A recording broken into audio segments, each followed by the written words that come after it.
Ya lo ven sentado acá en el estudio, tenida primaveral, como corresponde. Muy bien, ministro. Bueno. Oiga, muchas gracias por la gentileza de estar acá, ministro secretario general de la Presidencia, Cristian Monque. Encantado. Oiga, lo primero que tengo que hacer es felicitarlo por su gusto por la buena música. Muchas gracias. Siempre este programa parte con buena música. Está buena. Así que Hoy día los Jaivas, además tenía que ser chileno este fin de semana. Así es. Usted sabe que en mi etapa de la juventud, que fue hace tiempo, dediqué parte de mis horas al negocio y al emprendimiento de poner música en fiesta. Ah, sí, era DJ. Sí, pues. ¿Y qué música le gustaba? Bueno, en esa época era más bien ochentera, noventera. ¿Ya? Pero hoy día me gusta mucho la música electrónica. Ah, sí, ¿eh? Sí, pues, mucho. Mira, La escucho mira. permanentemente. Cada vez que llego a mi casa, ahí hay. ¿Y pone música electrónica? Pero claro. Mira. Y me gusta mucho también mezclar los discos de vinilo. Así que por ¿Y eso. todavía mezcla? Pero todavía. Pero con mesa. Como No, corresponde. no como los jóvenes de ahora, así que hacen a la que lo antigua. programan en computador y sale fácil. No, a la antigua, de verdad. Con los Ahí, los- regulando el pitch. Exactamente. Ya, está bueno, no sabía que había sido DJ. Debería poner música en una fiesta. Sí, hay hartas fiestas donde podríamos Hay poner harta música. fiesta. Oiga, supongo que leyó en la mañana, música aparte, a su ex colega, el ministro Mañalich. Sí. ¿Qué le pareció la entrevista? A ver, una En entrevista. el diario El Mercurio. Sí, una entrevista bien completa, que da cuenta y hace una revisión respecto de lo que fue su paso por el Ministerio de Salud en una lógica bastante compleja, bien cuesta arriba, sobre todo en donde había mucho por descubrir y frente a una pandemia que ninguno de los que les tocó enfrentarla la había enfrentado antes en la magnitud de lo que ocurrió. Mañalich dice que los problemas que enfrenta tienen que ver con que hay una oposición decidida a destruir el legado de Sebastián Piñera. ¿Usted le encuentra razón en eso? Hay muchos en la oposición que lo que buscan simplemente, no solamente respecto de los temas de salud, sino que en general respecto del gobierno que estamos llevando adelante, es que no le vaya bien. Y eso es evidente. A ver, ¿en qué? ¿En Se qué es evidente? grafica principalmente y particularmente en salud hoy día, lo plantea muy bien Jaime Mañalich, pero también en otros aspectos, cuando no hay posibilidades de llegar a buenos acuerdos en materia, por ejemplo, de pensiones. Yo separo y distingo, por ejemplo, el rol que jugó la Democracia Cristiana o el rol que juega el senador Letelier y la senadora Goich hoy día, que buscan un acuerdo en materia de pensiones, Van a estar ellos dos más adelante en el programa. a otros que simplemente lo que piensan es que esto se patee y que sea un eventual proceso constituyente que lo resuelva.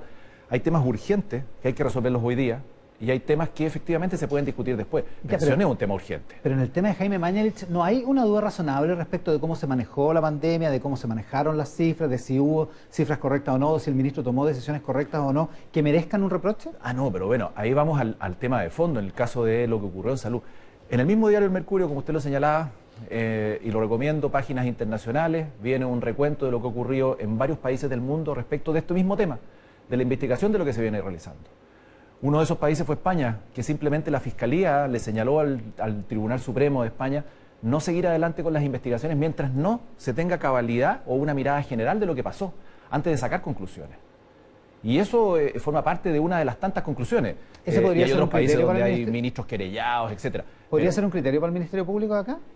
es que a mí me cuesta entender que el Ministerio Público tenga la capacidad, y aquí ya no quiero entrar más allá de lo permitido y lo prudente, de calificar si se actuó bien o mal en la pandemia desde el punto de vista sanitario por abogados, no expertos en esta materia. O sea, si ya en salud hay dificultades para llevar adelante esto, y lo dicen todos, los que están adentro del Ministerio de Salud como los que están afuera y que saben de estas materias, imagínense respecto de evaluar, porque esta evaluación no es solamente legal, no es solamente eventual delitos o no, sino que hay una evaluación general respecto a si se hizo o no bien esto. Entonces, Ya, cuesta entenderlo. ok, Entonces, hay un punto, son abogados, pero no hay que ser epidemiólogo para darse cuenta de si las cifras no cuadran, digamos, como dice la ex jefa de epidemiología del Ministerio de Salud, digamos. Total. O sea, si hay 30.000 casos menos reportados, no hay que ser epidemiólogo para darse cuenta de eso, digamos. está bien, pero también no hay que ser epidemiólogo para dar a conocer un informe preliminar por la prensa cuando la investigación todavía no termina y cuando muchas personas no han declarado. Entonces, prudencia en lo que se va haciendo. ¿No ha sido prudente el Ministerio Público al Yo creo que le han puesto... publicar esos? Lo que pasa es que el Ministerio Público siempre va a decir que no fueron ellos, lógico, que fue una filtración y que fue una astucia y una acción importante de la prensa, que me parece muy bien, eso es la labor de la prensa, tiene que buscar la información, pero contribuye el debate público en esta materia, no teniendo ni siquiera la declaración del propio ministro en este punto. Sí, porque es una investigación desformalizada todavía. Además, entonces, yo sería prudente en esa materia. No digo que uno diga, que uno plantee que todo se hizo bien o todo se hizo mal, no, pero hagamos un análisis y una evaluación en contexto. Ya, pero cuando el Ministerio Público le plantea a la Corte Suprema para conseguir que se liberen unos correos electrónicos que el ministro Enrique París se está negando a entregar. Ya, pero ahí digamos... Y plantea, perdón. Reservemos ese tema. Y plantea un cierto criterio, y plantea unas ciertas dudas concretas, digamos, sobre el manejo de los datos, sobre la veracidad de los datos, sobre la veracidad de los datos que se estaban entregando al país. ¿Está siendo imprudente el Ministerio Público en ese planteamiento de la Corte Suprema? No, que es distinto. Yo cuando hablaba ¿me parece o no me parece prudente que se ventile una investigación todavía preliminar donde el principal implicado se supone que podría haber sido el exministro de Salud, todavía no da una declaración y ya esté en los diarios toda la investigación o parte de la investigación? Es una manera particular de llevar adelante las investigaciones. Pero es así, está bien. Yo eso lo dejo planteado. Porque también pero vamos a lo otro, porque tampoco quiero dejarlo pasar. Sí, lo de los correos. Los correos no es que uno se niegue porque esté ocultando algo. Hay una ley detrás de eso que protege el derecho de los pacientes. Y finalmente va a ser la Corte Suprema. El ministro París lo dijo clarito. Si la Corte Suprema, y el gobierno también está detrás de eso, si la Corte Suprema nos dice libérelo, bueno, se libera. Bueno, pero detrás de eso... otra, pues, ministro, sí. Está bien. Si la Corte Suprema lo dice. Está bien, pero ¿por qué estamos nosotros no liberando unos correos? Porque hay una ley que protege a los pacientes y hay información delicada de pacientes y por lo tanto yo libero correos sin una instrucción clara, estoy pasando por encima de la ley. Y eso es un motivo de acusación constitucional, partiendo por y delito además. O sea, dos cosas. Entonces, pongamos en contexto, porque se dice, no se han liberado los correos, pero no se han liberado los correos porque hay una ley clarísima que me impide, bajo sanción penal, el liberar esa información. El gobierno coincide con la defensa de una eventual acusación. El gobierno coincide con la defensa de Jaime Mañalich en que el Ministerio Público no está siendo imparcial y por lo tanto no está siguiendo el principio de objetividad en la investigación. No, nosotros, mire, nosotros siempre desde el gobierno tenemos claro cuál es la función y la autonomía y los roles de cada una de las instituciones. Y eso es así. El Poder Judicial es lo suyo, el Poder Legislativo es lo suyo y el Ejecutivo es lo suyo. Y la Fiscalía tiene autonomía. Y tiene una autonomía claramente establecida. Y tiene la exclusividad de la investigación. Por algo se hizo esta reforma judicial hace ya bastante tiempo atrás. Porque antes la tenían los tribunales. No, nosotros nos parece que ellos actúan de la mejor manera posible. Y eso es lo que nosotros esperamos de ellos, de todas maneras. La misma autonomía tiene la Contraloría y el gobierno ha criticado a la Contraloría por establecer sumarios contra generales de Carabineros. Sí, lo que pasa es que, el gobierno también tiene autonomía, el Poder Legislativo también tiene autonomía, pero uno no puede ser inmune a las críticas. Si uno puede estar de acuerdo o no. La autonomía no me impide. La autonomía pero a veces no es prudente que el gobierno opine sobre la prerrogativa de otro poder. Pero está bien. O de una institución autónoma. Pero yo puedo dar mi opinión y decir, oye, si esto no es... Hay ciertas reglas, ciertos códigos y eso es evidente. ¿Usted coincide con el ministro Desbordes en que la Contraloría se está excediendo en esto? ¿En los sumarios de Carabineros? La Contraloría está haciendo su trabajo, su pega, y voy a decir un punto que yo creo que también es relevante. Esto es un sumario inicial, una investigación inicial, y por lo tanto está todo el periodo que abre la Contraloría para que se entreguen todas las informaciones necesarias para desvirtuar los eventuales cargos o investigaciones administrativas que está llevando la Contraloría. Nosotros confiamos en que se va a hacer. Lo que sí es importante también, y lo hemos dicho permanentemente como gobierno, que hay que fortalecer el rol de Carabineros, y eso pasa porque no solamente decir los queremos mucho, no, reglas claras, que ejerzan su labor como corresponde y modernización de las policías. Ha habido una transformación importante y un esfuerzo importante que se está haciendo a partir de los meses finales del año pasado hasta hoy día, no solamente con cambios o eventuales cambios legislativos, sino que también administrativos de parte de Carabineros por todo lo que ha tenido que enfrentar. Ministro, ¿qué piensa el gobierno de esto? Hay parlamentarios de Chile Vamos que piensan que la Contraloría, por el caso de los sumarios de generales, y el Ministerio Público, por ejemplo por el caso de Mañalich, se están politizando. ¿Qué es lo que no es político hoy día? Bueno, pero ya que estamos en eso... No, está muy bien. Lo que quiero decir con esto es que la política siempre cruza todo, es como el deporte. Y por lo tanto, pero de ahí a que se politicen las instituciones no es deseable. No. Si la pregunta obviamente no es deseable. La pregunta es si se están politizando en su acción en esto. No, nosotros como gobierno no pensamos que instituciones tan relevantes como la Fiscalía o la Contraloría se politicen. A veces no me gustan sus opiniones, a veces sí. Y obviamente los parlamentarios son también claros y ellos juegan un rol político desde la lógica de su autonomía, porque son elegidos, tienen mandato de la ciudadanía de poder hacer estos planteamientos. Pero el gobierno no se va a embarcar en esa crítica. Son los pesos y contrapesos propios de la democracia. donde hay instituciones que dicen A y es bueno que otras digan B y que se vayan contrapesando, porque si uno tiene el poder absoluto, ya, queda okay. la escoba. Ya, pero entonces, pero nosotros de eso se podría seguir que los parlamentarios están diciendo lo que usted no puede decir, digamos. No, lo que pasa es que nosotros vamos a hacer todo lo necesario, como siempre lo ha sido el gobierno, de poner buenos argumentos sobre la mesa para que ojalá los informes finales lleguen a buen destino, y esperamos también que el Cuerpo de Carabineros, como corresponde, haga lo suyo en esa labor, porque es una investigación de manera inicial. Ya, pero no estamos cerca de ser un país bananero, como dijo el diputado Alessandri. No, yo espero que no. Se excedió un poco. El clima es bien interesante en un país bananero, sí, claro. Y ahí en el clima no hemos ido apareciendo. No estamos. Mire, el concepto bananero es bien especial, pero yo espero, y siempre lo hemos señalado, de que, y no solamente espero, sino que somos claros de que nuestro país ha tenido instituciones fuertes, ha tenido crisis, y hemos avanzado bien. Un país que funciona más allá de los avatares y de los problemas que hemos tenido en nuestros más de 200 años. Esta semana que empieza, parte también la tierra derecha de la franja televisiva, vamos a estar a prácticamente un mes del plebiscito, y diputados de RN plantean esta tesis de que donde no se logren 2/3 en la convención constituyente, la eventual convención constituyente, deberían regir la norma actual. Que es como echarle pelo a la sopa del acuerdo del 15 de noviembre, ¿no? A ver, el acuerdo constitucional del 15 de noviembre tiene ciertas características y cierto espíritu. Y está claro, yo no formé parte de esa discusión, yo estaba en el Ministerio de Vivienda, imagínense, feliz de la vida, llevando adelante una gran política social del gobierno, como se ha hecho, pensando en temas como la integración social, pero hoy día, claro, me toca una función distinta. Y yo creo que el acuerdo de ese 15 de noviembre lo que buscaba precisamente, Iván, era privilegiar grandes mayorías para poder sacar adelante un proceso constituyente como corresponde. Por eso existe un plebiscito de entrada, por eso existe un plebiscito de salida que además tiene voto obligatorio. Y por eso existe la regla de los 2/3, que lo que busca es lograr consenso. No que uno le ponga el pie encima al otro, no que uno defienda lo que cree indefendible y el otro trate de avasallarlo y viceversa. Lo que se busca no es atrincherarse en un tercio, sino que lo que debería buscar una eventual convención constituyente es avanzar en consensos que permitan exceder incluso esos 2/3. Ya, pero en ese marco que usted escribe, ¿dónde cabe algo como que si algo no cuenta con los 2/3, entonces rige la norma anterior? Lo que pasa es que esto requiere, evidentemente, de una discusión más profunda, que es la anterior. ¿Cómo se aprueba esta constitución? ¿No es cierto? ¿Cuál es el reglamento? Claro, entonces hay 2/3. ¿Es cierto que el presidente le pidió que usted se metiera en eso? No. ¿Que lo decía la tercera? Voy al tiro. 2/3 de los convencionales. Sí, 2/3 que se aprueba por artículo, ¿no es cierto? Pero además se plantea por otros que no solamente se aprueben 2/3 por artículo, sino que además el texto final tenga una aprobación de 2/3.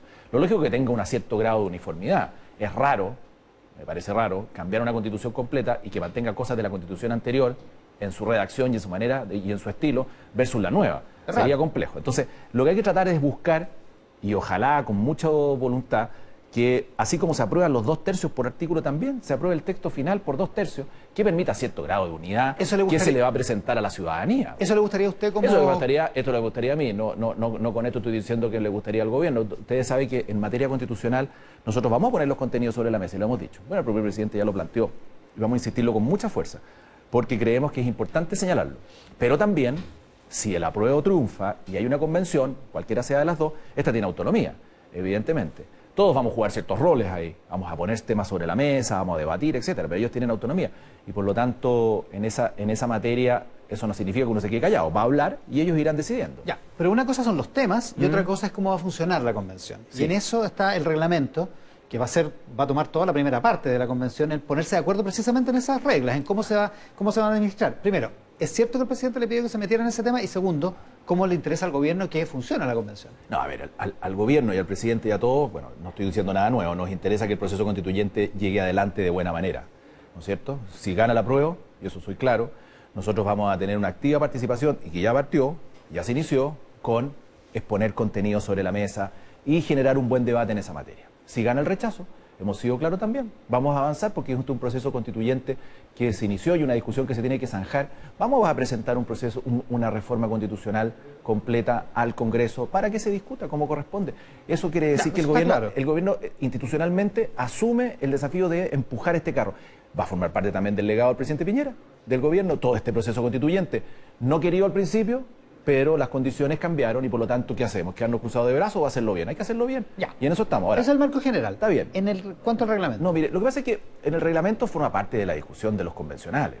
O sea, de mala manera podría el gobierno estar hoy día redactando algo cuando todavía no sabemos ni en qué está el plebiscito. No, pero puede dar su opinión respecto de cómo debería no, funcionar. De todas maneras, pero de ahí a que el presidente me haya dicho a mí, oiga, ministro Cristian, redáctese los artículos del reglamento, no. No es tan así, dice usted. No, pero sí, evidentemente hay una preocupación, pues eso es evidente. Eso ¿Y tiene una opinión respecto de cómo debería ser ese reglamento? Nosotros, o sea, generar cierto grado de normas claras y reglas claras, lo más difícil va a ser aprobar el reglamento, cóbremela después. Más que el contenido de la Constitución. Yo creo que incluso aprobado el reglamento, creo, supongamos que gana la prueba, ya estamos en la convención, aprobado el reglamento, creo que los contenidos de la Constitución van a salir por un tubo. A lo mejor soy iluso, ingenuo, pero creo que van a avanzar más rápido que el reglamento. La dificultad va a ser el reglamento, como ha ocurrido en otros países. Sí, pues. En otros países se demoran un año, del año 9 meses se come el reglamento, 3 meses En Bolivia se tomaron la mitad del tiempo, sí. Claro, y en otros países tomaron decisiones distintas, que si la convención no se ponía de acuerdo en el reglamento, regía el reglamento que presentaba el Ejecutivo. Se pusieron de acuerdo como en 10 días. Eso fue en Colombia. Claro. Antes que se metiera el Ejecutivo. Claro, entonces... Ya. Que puede haber sido una alternativa, pero acá no se dio. Acá no se dio, acá no va a ser así. No va a ser así, pero evidente, el reglamento tiene que fijar... A ver, mire, en un proceso constituyente estamos fijando reglas. ¿Cuánto duran los periodos constitucionales en Chile? ¿40, 50 años, 60 años aproximadamente? Constitución del 33, la del 25 y la del 80. Las grandes que han durado de manera importante y han sobrevivido guerras civiles y un montón de cosas más. Golpes de Estado, etcétera. Entonces, es importante que lo que estamos haciendo acá no es un gobierno que estamos eligiendo por 4 años. Estamos fijando las reglas de cómo nos vamos a regir en la sociedad los próximos 40 o 50 años. Entonces, tenemos que avanzar a un cierto grado de consenso. Y por lo tanto, el reglamento tiene que fijar reglas claras para que no haya pillería. O para que no haya vivezas de uno o de otro, que por una cosa gane una cosa, por otra cosa gane otra cosa. O sea, esto no es una ley específica para poder resolver un tema concreto. Aquí son las reglas para adelante y que van a afectarnos a nosotros, a los hijos y a los nietos, por de pronto. Entonces, a eso apelamos, de que se haga bien. Ministro, dentro de todo este tinglado de cosas está el asunto de las facilidades para independientes. Yo le leí una entrevista hoy día en el Mercurio a propósito, se me olvidó el nombre de la periodista que lo hizo, donde dice que tiene que haber un consenso para que haya un cambio, para darle más facilidades a los independientes, en fin, para que se solucione el problema de la participación de independientes en listas para la Convención Constituyente. Me pregunto, ¿dónde está la voluntad del gobierno para gobernar? Porque usted dice, y no es la primera vez que usa ese argumento, que si hay consenso, entonces legislamos, pero si no hay consenso, ¿para qué vamos a legislar? Que tiene sentido, pero por otra parte... No, está muy bien. Varias preguntas en una. La periodista es Josefina Santos. Cuando yo planteo esto, a ver, estamos a 40 y algo días del plebiscito. Esto es una norma constitucional que se fijó y se acordó, porque aquí no es que no se haya acordado. Sí, claro. Tal como cambiamos las normas del plebiscito y del financiamiento. En el financiamiento no es que hubiera un vacío, simplemente no hubo acuerdo y logramos un acuerdo posterior. En temas tan relevantes como estos, no en todos, en temas tan relevantes como estos, evidente que aquí se requiere ciertos grados de consenso, en ese sentido de que requiere de muchos votos. No, pero, ahora, pero eso, decisión pero eso nuestra... es una reforma constitucional, entonces es como obvio. No, está bien, pero decisión nuestra es facilitarle la vida a los independientes. De todas maneras, ya. De todas maneras, es una decisión, pero yo puedo decir, aquí está mi decisión, pero veamos qué es lo que me dice el resto, porque me pueden tirar mi decisión por la cabeza. Ok, ya. A eso me lo que pasa refiero. es que se entiende que el gobierno va a esperar como que se pongan de acuerdo en el Congreso y que el gobierno no va a hacer nada y que cuando le tengan el acuerdo, el gobierno presenta la indicación. Esa es la más fácil de todo, el mundo ideal. Sí, ideal. No, claro. Me encantaría que fuera así. Que me llegaran con el pastel hecho. Pero no, pero ya, o sea, el gobierno va a actuar en eso. Sí, lo sabe. Va a tratar de provocar ese consenso. Sí, lo que pasa es que hay varios temas en materia de financiamiento y algunas cosas que no están bien aclaradas y que es bueno empezar a aclararlas. Yo creo que lo más urgente, a nuestro juicio, es facilitarle la vida a los independientes para la recolección de firmas. Sí. ¿No es cierto? Porque los partidos ya lo hicieron. Porque aquí no es que los partidos no lo hayan hecho, lo hicieron en su minuto y no nos olvidemos que se tuvieron que reempadronar hace un tiempo atrás y pasaron pero bastante... lo hicieron con determinadas reglas. Y pasaron bastante zozobra. Sí. Lo que pasa es que hoy día salir a buscar firmas puede ser un despropósito porque hay que hacerlo con mascarilla, con distanciamiento social, que el lápiz que aquí, que allá... Entonces... además hay que hacerlo ante notario, pues, ministro. Además, pues, y con un lápiz que hay que... Imagínense que llevar el lápiz a pastas azul para votar y aquí sería más o menos parecido. Nadie diría. Es muy improbable. Es muy improbable. Entonces, ya se bajó el número de firmas en el acuerdo constitucional. Segundo, se le permitió algo inédito a los independientes, que es formar listas. Sí. Porque antes los independientes corren solos. Por ejemplo, el senador Bianchi, ¿no es cierto? El diputado Zafirio. Los dos desafiaron a los bloques y corrieron solos y sacaron más que las listas. Entonces, y eso son los únicos dos casos en este Parlamento. Que es muy difícil, difícil. Bueno, aquí lo que hace es que los independientes, si quieren, si hay un grupo de independientes, juntan su firma y hacen una lista y juntan votos y suman votos y aplica el sistema electoral. Perfecto. Y se entendió como una facilidad y es así. Pero eso ya está. Entonces, a no crear confusión. Segundo, los independientes también reciben financiamiento. Porque por ahí escuché que queremos financiamiento. ¿Vale? Los independientes también reciben financiamiento cuando hay una elección. Eso ocurre porque así funciona la ley de gasto electoral y la ley de financiamiento de las elecciones. O sea, van a recibir por cada voto que reciben. Claro, y tienen que rendir también. Tienen que rendirlo. Y asociados a delitos si no se cumple bien la norma. Y sanciones. Y yo creo que la dificultad mayor está en cómo facilitamos la vía para la recolección de firmas. Ahí hay que meterse rápido. Y en eso estamos. Cuando yo digo en eso estamos, uno dice, eso no estamos en nada. No, estamos trabajando. El propio presidente me lo encargó, y aquí lo puedo decir. Una decisión del gobierno. Sí, avanzar en buscar cómo mejoramos y resolvemos los temas de los independientes en estos aspectos centrales y puntuales que hay. ¿Y lo quiere resolver antes del 25 de octubre? ¿O no es necesario? Porque en rigor opera para abril, digamos esto. Claro, mientras antes mejor. Sí, porque las firmas se empiezan a juntar a partir del resultado del plebiscito. Exacto. Entonces, mientras antes mejor. Pero es importante señalar que no es que los independientes sean maltratados. Yo creo que los han tratado muy bien y me parece muy bien que así sea, con lo que ya se aprobó. Por eso es bueno aclararlo. Pero hay que, a lo mejor, hacer ciertos aspectos que corregir. En los partidos, en la derecha y en la izquierda, ¿hay desconfianza hacia lo que pueden pasar con estas listas de independientes que pueden ser más atractivas tomando en consideración el descrédito que hay de la gente con los partidos? Yo creo que va a ser bueno. No hay temor. ¿Representa cabalmente al mundo de la izquierda, los partidos de izquierda? Yo creo que no. Entonces seguramente van a surgir los promotores de una cosa, de otra cosa, que se van a unir, por ejemplo, los ambientalistas. Lo más seguro es que ganen su lista y lleguen ahí. Yo creo que eso le va a hacer que el debate sea bastante más profundo, con gente bien experta. Los partidos también los tienen, ¿no? Una convención es distinto a una cámara política, como es la Cámara de Diputados. Se eligen igual, pero no es lo mismo. Una Cámara política como la Cámara de Diputados fiscaliza, están presentes los partidos, es la política pura y ahí se aprueban los proyectos de ley. Está perfecto. Pero no la convención. La pregunta es si los partidos le tienen miedo a eso. No. ¿No? ¿Te encuentras que no? No, yo fui presidente de partido y bienvenidos sean los independientes. Con los brazos abiertos los recibíamos. Sí, pero adentro del partido. No, pero adentro de la lista. Pero con mucha autonomía. Mucha autonomía. Usted lo ha visto de repente en el Congreso. Oiga, hablemos del el último tema que nos queda, que es el de pensiones y la decisión del gobierno de... Hoy día el ex ministro de Hacienda, Rodrigo Valdés, en una columna del Mercurio, tiene un planteamiento que es bien dramático. Él dice, si se pierde esta oportunidad va a ser una nueva oportunidad perdida. Y nombra las ocasiones de reformas anteriores de pensiones, porque si se pierde esta oportunidad, los que van a perder son los que están recibiendo pensiones ahora o en los años inmediatamente a partir de ahora. Sí, porque, a ver, y esa es una de las cosas que estábamos señalando al principio. La reforma de pensiones, algunos se tientan y dicen, dejémosla al proceso constituyente. Sería irresponsable. Y coincido con esa columna de Rodrigo Valdés. Sería irresponsable, porque además se ha discutido mucho sobre esta materia. Y se sabe lo que hay que hacer. Basta un poquito más de voluntad política. El senador Letelier, la senadora Goich, en su minuto de la democracia cristiana, dieron un paso. Y yo creo que está la mesa bastante servida como para poder resolver eso. Nosotros hemos avanzado bastante también, pues, porque miren lo que estamos hablando. Hemos señalado que hay que aumentar la cotización. Hemos señalado que debe ser gradual. Hemos señalado que eventualmente se requiere a lo mejor un mayor esfuerzo fiscal, porque la mayor cotización no va a ser necesaria. Queremos avanzar una pensión básica universal. Hemos señalado incluso que esa pensión básica universal no debería ser inferior al salario mínimo. O sea, en el debate hemos puesto harto condimento. Queremos hacer cambio profundo. El gobierno ya sobrepasó el acuerdo de la Cámara de Diputados. Hace rato, incluso se presentaron indicaciones en el Senado en esa misma línea. Y el presidente está convencido. El presidente es uno de los que planteó en su minuto el retiro de fondos con anticipación cuando hay personas que tienen enfermedades catastróficas o una salud que está claro que no tiene muchos años de vida y hay que contra que existe esta pensión universal también cercana al sueldo mínimo. Exactamente. Entonces, ahora, ¿eso es automático? No, pero hay que avanzar. Pero además esta reforma, la gracia que tiene, lo bueno que tiene es que ayuda a muchos pensionados hoy día a mejorar su monto de la pensión.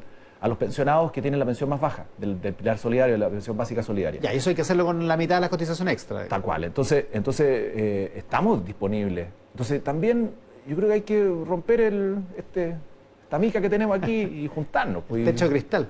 Claro, y poder firmar algo, llegar a un acuerdo. ¿Y por qué no ha pasado? ¿Cree que la oposición está, o parte de la oposición está? Hay de todo, hay de todo. Hay algunos que no quieren llegar a acuerdo con el gobierno de frentón, lo que decíamos al principio. Usted me decía, ¿por qué? Bueno, aquí hay una de las razones. Hay otros que sí tienen voluntad, que sí tienen ganas, que tienen harta experiencia y entienden que es importante llegar a un acuerdo. ¿Por qué? Porque no es solamente levantarse las manitos, aquí nadie pretende levantarse las manitos. Lo que buscamos es un acuerdo que beneficie a la ciudadanía. Eso es. La levantada de manito era de gobiernos anteriores, ahora yo creo que no corresponde eso. Y lo que corresponde es acuerdos buenos, potentes, que beneficien a la ciudadanía. ¿Incluyendo la recaudación a través del IVA para una especie como de impuesto específico? Sí, hay varias... Porque el IVA ya es bien alto en Chile. Sí, lo que pasa es que hay varias tesis, y nosotros compartimos en el sentido de que hay que hacer un mayor esfuerzo fiscal. O sea, el 16 no alcanza, está claro. Porque hay personas que tienen lagunas previsionales, otras que simplemente no cotizan. No les va a alcanzar. Y no les da.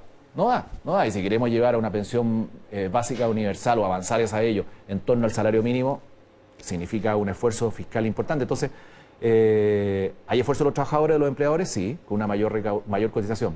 Pero yo creo que tiene que haber un esfuerzo del Estado desde el punto de vista de poner recursos y evidentemente de una mayor recaudación en alza de impuestos. Pero podría ser por esa vía sí, para aumentar la tasa de cotizantes también. Sí, hay algunos que hablan del IVA y ahí es absolutamente opinable, pero hay otros que hablan de, por ejemplo, un impuesto al consumo, una suma de varios, que puede ser también una alternativa. Claro. No hay una decisión del gobierno por un mecanismo. No, todavía. O sea, hay una decisión de que hay que hacer un mayor esfuerzo fiscal. Y eso está en la mesa puesto. Y la contraparte de eso es elevar el impuesto. Claro, elevar ahora algún impuesto. hay que buscar cuál, porque ahí sí que se requiere cierto... es mayoría simple, pero también una reforma como esta requiere de cierto grado de consenso. Sí, porque además se están discutiendo las exenciones tributarias. O sea, hay harto tema en por eso, ahí también volvemos a lo mismo. El ministro de Hacienda está llevando ahí un buen trabajo, sobre todo con la ministra del Trabajo, nosotros simplemente apoyando, y han hecho un esfuerzo importante. La ministra del Trabajo destacaba que los senadores de oposición también hicieron una propuesta interesante.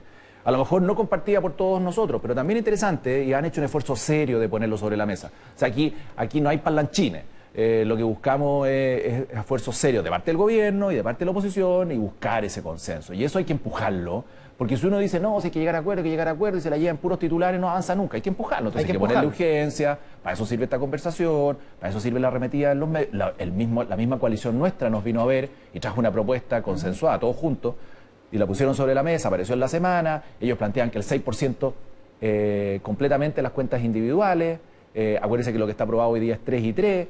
Que sea 3 solidario, 3 de las cuentas individuales, aparte del 6 de las cuentas individuales no va a flotar en ningún No, está bien, pero que lo que quiero decir es que se están haciendo esfuerzos serios. Pero no solamente dijeron eso, también hablaron de pensión básica universal, también hablaron de una mayor recaudación fiscal. Hay que ver qué tipo de impuesto es el que resuelve. Yo no soy el experto, pero como usted decía, también las exenciones tributarias están siendo objeto de revisión. Y hay un informe que va a llegar prontamente de la OCDE, que precisamente hace una evaluación de las exenciones tributarias en Chile, que fue un compromiso que se hizo en la modernización tributaria, de revisar las exenciones tributarias, que las hay muchas, y hay que ver cuáles de ellas se pueden ir eliminando, y eso significa mayor recaudación también. Entonces, no es que todo se vaya a financiar con un punto de IVA o con un impuesto al consumo, hay que buscarlo bien, pero el tiempo corre. Solo para entenderlo, cuando dicen impuesto al consumo, no es exactamente lo mismo que un punto de IVA. Claro, el IVA es uno de ellos, ¿no es cierto? Pero puede ser, no sé, pues pedir azucarada. Y es que yo aquí no quiero que voy a dejar la escoba, porque podrían empezar a todos a activarse. Pero hay impuestos, los que conocemos, los tabaco, alcoholes, azucarados, etcétera. Hay un montón de impuestos al consumo que funcionan y que existen. Ahora, no quiere decir que sea solamente eso, sino que cuando uno habla de impuesto al consumo del IVA, y hay otros más también. Están las exenciones. ¿Y cuál es la meta del gobierno antes del 25 de octubre también? Lo antes posible, urgencia, claro, porque lo que pasa es que si uno se pone la meta antes del 25 de octubre y va a llegar la fecha y no vamos a llegar a acuerdo, va a ser como tensionante. Pero sí, no, pero alguna vez hay que lo entretenido de esto. No, sí está bien, pero lo que quiero es que aquí lo que le interesa al presidente y al gobierno es que la reforma resulte, que salga, que vea la luz. Y por lo tanto, al tiro, urgente, ojalá pudiéramos esta semana decirte, ya está todo puesto sobre la mesa. Aquí lo que hay es lo que falta es voluntad política y decir ya, vamos, están los votos, en estos acuerdos llegamos, aquí, allá, tengo fe en que va a resultar. Ministro, muchas gracias por la gentileza de estar acá. Encantado, muchas gracias. Ministro secretario general de la Presidencia, Cristian Monkeberg, esta mañana acá en Mesa Central.